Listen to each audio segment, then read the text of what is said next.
begin. I think sometimes they'll actually stagger it, 2 o'clock for reps and about 4 o'clock for the senators, just depending on the day. But basically it starts in the afternoon and goes unravel at 12 o'clock, whether it looks like they have anything to do or not, just in case there's any last minute voting needs to be done. The plaques on the walls commemorate each General Assembly by listing all the senators who were in office during the designated years. The most recent one will be the 2011 Delaware Public Archives at some point or another, but you can also listen to it online as well.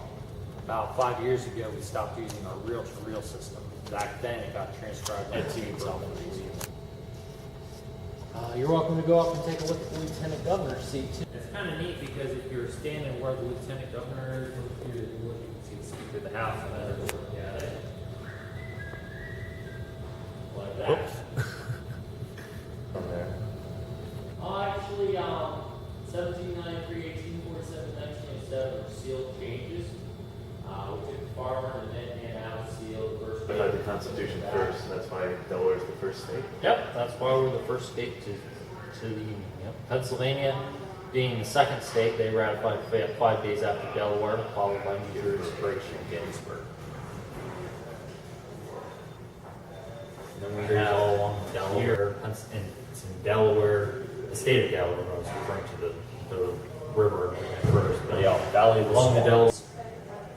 Only lasted about a year. When he returned, discovered that the settlers had been all killed. We had a misunderstanding. We have 3 of these in the building. They were made in 1908 by a company in Boston, Massachusetts. The Caperna brothers actually were the designers. Framing guy made out of some clothing company up in Philadelphia. I don't really know a whole lot of details on this stuff, but basically you have the evening wear to the left, sportswear to the right, some of the things. The first and second Delaware regiments were up in Gettysburg. The first regiment was involved with helping its charge. With the her in for 1982. It's kind of interesting how she became a pro tempore anyway. She was a Democrat. The Democrats had a couple different people they wanted to see become the next pro tempore. Second Delaware Gettysburg. There's a bronze sculpture upstairs of the first Delaware regiment.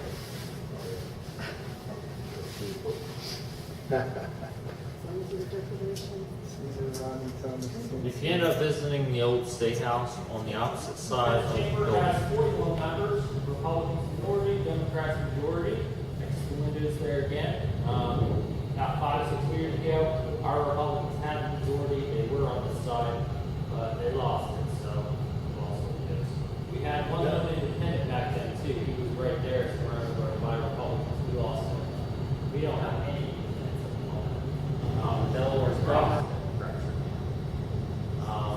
We have the seal of Delaware on the desk. You find a seal that's not obstructed. We have the ship stands for Riverborne Commerce, the shipbuilding and across the line, saturated beaches being shot at by heavy machine gun fire. He was actually able to shoot a German sniper along the way.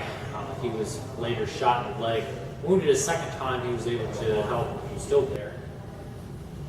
This is Major George S. Welsh. If you've ever watched Tora, this story is going to sound familiar. When the attack on Pearl Harbor began, he was a forward observer for a mortar team. You're saying more about Delaware. While the coastal areas were being developed. Protect your what? Protecting our coastal areas from being developed. They had a lot of big plans of making Delaware some people end up sitting up here. You kind of come and go as you want. There's a little bit more space up here anyway. As far as the paintings go, they were done by an artist named Jack Lewis. He was from Bridgeville, Delaware. He was commissioned to paint these for the bicentennial of the Constitution being ratified. The 3rd Infantry patch is on his left shoulder, the blue and white. Connor was also part of the 3rd Infantry. He spent quite a bit of time in Delaware visiting family. He even lived in Greenville, Delaware for a while, so we just kind of adopted him. That's why his painting's here. The painting was actually donated to the state of Delaware as well, so we figured what vessels, the pilots, we got them up safely. It's a pretty treacherous stretch of water there. Sandbars, shallow water is easy for these big ships to run aground. Quite a few have actually ran aground over the years. They still end up uncovering artifacts on our beaches. As recently as 2003, they found a bunch of artifacts that they dredged out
Possibly.